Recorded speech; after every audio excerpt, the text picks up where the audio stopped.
पृथ्वी को जब रसातल में हिरण्याक्ष ले गया, तब वराह रूप में भगवान ने प्रकट होकर के हिरण्याक्ष का वध किया, पृथ्वी का उद्धार हुआ, तब सृष्टि का विस्तार। बोल वराह भगवान की। सबसे पहले बेटियों का वंश बतलाए। मझली बेटी देवहूति, जिनका विवाह करदम जी के साथ में हुआ। करदम जी के 9 बेटियां हुई। करदम जी ने अपनी 9 बेटियों का विवाह ब्रह्मा जी के ऋषि पुत्रों के साथ कर दिया। ब्रह्मा जी ने अपने संकल्प से जो 10 ऋषि प्रकट किए थे, उनमें से नारद जी को छोड़कर के शेष ऋषियों का विवाह करदम जी की बेटियों से हुआ। सबसे बड़ी बेटी कला देवी का विवाह मरीचि मुनि से हुआ। दूसरी अनसुईया, जिनका विवाह अत्रि मुनि से हुआ। तीसरी अरुंधति, जिनका विवाह वशिष्ठ जी से हुआ। चौथी ख्याति, जिनका विवाह भृगु ऋषि से हुआ। शांति का विवाह अथर्वण ऋषि से। क्रिया का विवाह क्रतु ऋषि से। हविर्भू का विवाह पुलस्त ऋषि से। ऐसे करके सब बेटियों का विवाह करके विदा कर दिया, और 10वीं संतति के रूप में साक्षात भगवान कपिल रूप में अवतरित हुए। बोल कपिल भगवान की। करदम जी ने अपनी पत्नी देवहूति से कहा, देवी जी, बेटा तुम्हें मिल गया और बेटियां अपने अपने ससुराल गई।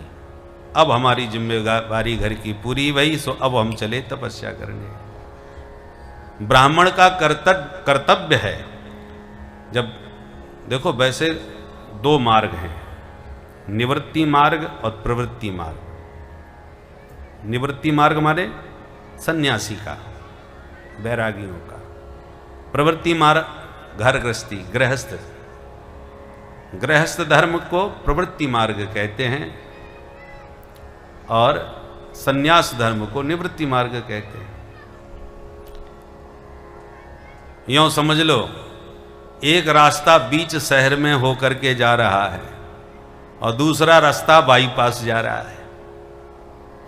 परंतु बाईपास होके जाए, बीच रास्ते से जाए, अंत में शहर के बाहर जाती दोनों रास्ते एक हो जाते हैं, अलग अलग नहीं है।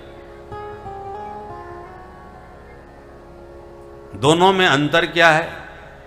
शहर के भीतर से जाओगे तो बहुत संभल के धीरे धीरे चलना पड़ेगा, कब कौन सामने आ जाए कोई पता नहीं। भीड़ बहुत है, बहुत संभल के चलना होगा।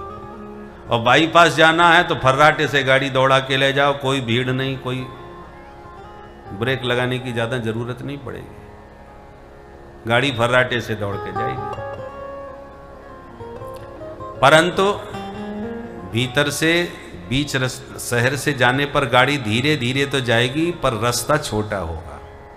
और बाईपास जाएगी तो फर्राटे से दौड़ेगी, पर रास्ता लंबा होगा, फेर खा करके होगा। अंतर तो होता है, तो बात वही पड़ेगी। फेर खा के जाओगे तो भी वही समय लगेगा, क्योंकि रास्ता लंबी है। बीच में से जाओगे तो धीरे धीरे जाओगे, पर छोटी रास्ता है तो समय भी वही लगेगा, डीजल भी उतना ही भरेगा। तो बात तो वही पड़ेगी, बाद में रास्ता एक ही हो जाएगा।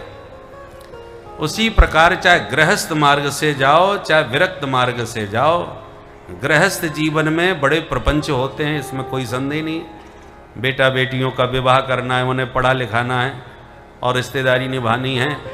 बेटी का विवाह हो गया तो दहेज की व्यवस्था विवाह में करनी पड़ी, तब तो विदाई भई।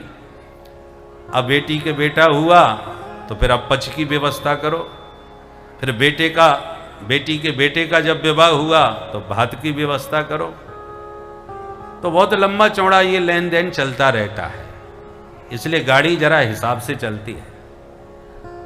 और जो विरक्तों की गाड़ी है वो भर्राटे से चलती है, कछु लेना न देना मगन रहना। मस्ती से भजन करो, सब संत सुखी विचरंत मही।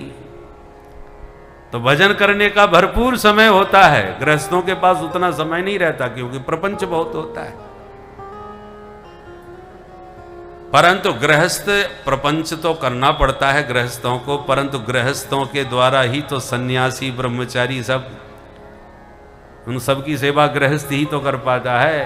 गृहस्थ सेवा नहीं करेगा तो ब्रह्मचारी और सन्यासी पाएंगे खाएंगे क्या? इसलिए दोनों ही मार्ग अपनी अपनी जगह पर सही हैं। जितने भी ऋषि मुनि हैं वो गृहस्थ ज्यादा हैं। वशिष्ठ जी हैं, विश्वामित्र जी हैं, भृगु जी हैं, ये सब गृहस्थ हैं और महात्माओं में इनका नाम है। तो विरक्त भी विरक्त हैं, जैसे सुखदेव जी, सनकादिक, ये सब विरक्त संत हुए। दोनों ही रास्ते अंत में भगवत प्राप्ति में ही, भगवान के धाम में ही पहुंचते हैं।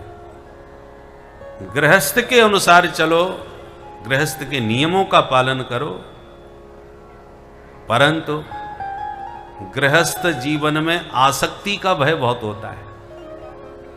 पत्नी में आसक्ति, बेटा बेटियों में आसक्ति, धन ज्यादा कमा लिया तो धन पैसे में आसक्ति, मकान रच पच के बनाया है तो भवन में आसक्ति, तो बहुत जगह आसक्ति होती है। विरक्तों के पास उतना प्रपंच नहीं होता, परंतु यदि अजितेंद्रिय है, बुद्धिमान व्यक्ति नहीं है, बुद्धिमान यदि आप हैं तो गृहस्थ जीवन में भी बहुत सावधानी से आराम से भगवत प्राप्ति कर सकते हो, बच करके निकल सकते हो। और सावधानी से आप नहीं रहते तो विरक्त होकर के भी फंस सकते हो। खतरा तो दोनों तरफ है। सावधान व्यक्ति तो कहीं भी संभल के निकल जाएगा, असावधान व्यक्ति कहीं भी फंस जाएगा। भयम प्रमत्तस्य वनेष्वपि स्यात्, जो प्रमत्त है, प्रमत्त माने असावधान, तो भयम प्रमत्तस्य वनेष्वपि स्यात्, वन में भी उसको बड़ा भय है। विरक्त तो हो गए, परंतु मन हुआ अरे इधर उधर डोलते रहते हैं, कोई बढ़िया सा आश्रम बना ले, शांति से वहीं रहेंगे। बना लिया आश्रम। अब आश्रम बना लिया तो आश्रम के लिए भाई खर्चा तो बहुत होता है।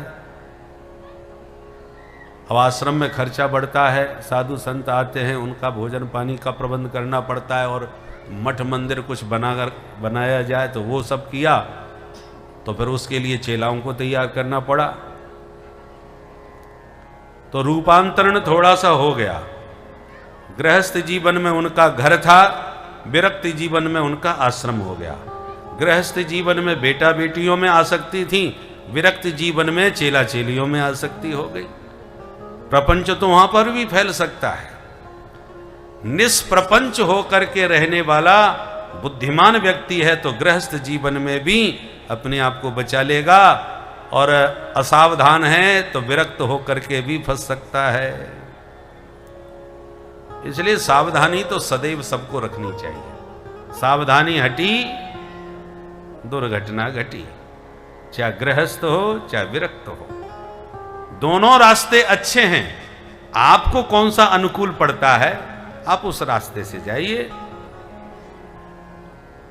गाड़ी चलाना ठीक नहीं आती तो अच्छा बाईपास जाओ तो एक्सीडेंट हो जाएगा, और गाड़ी बढ़िया चलाना जानते हो, आप ड्राइवर होशियार हो, तो बीच भीड़ में से शहर के भीतर से भी आप होशियारी से गाड़ी निकाल के ले जाओगे। इसलिए रास्ता तो सभी अच्छे हैं, चलाने वाला कितना कुशल है उसके विवेक पर निर्भर है।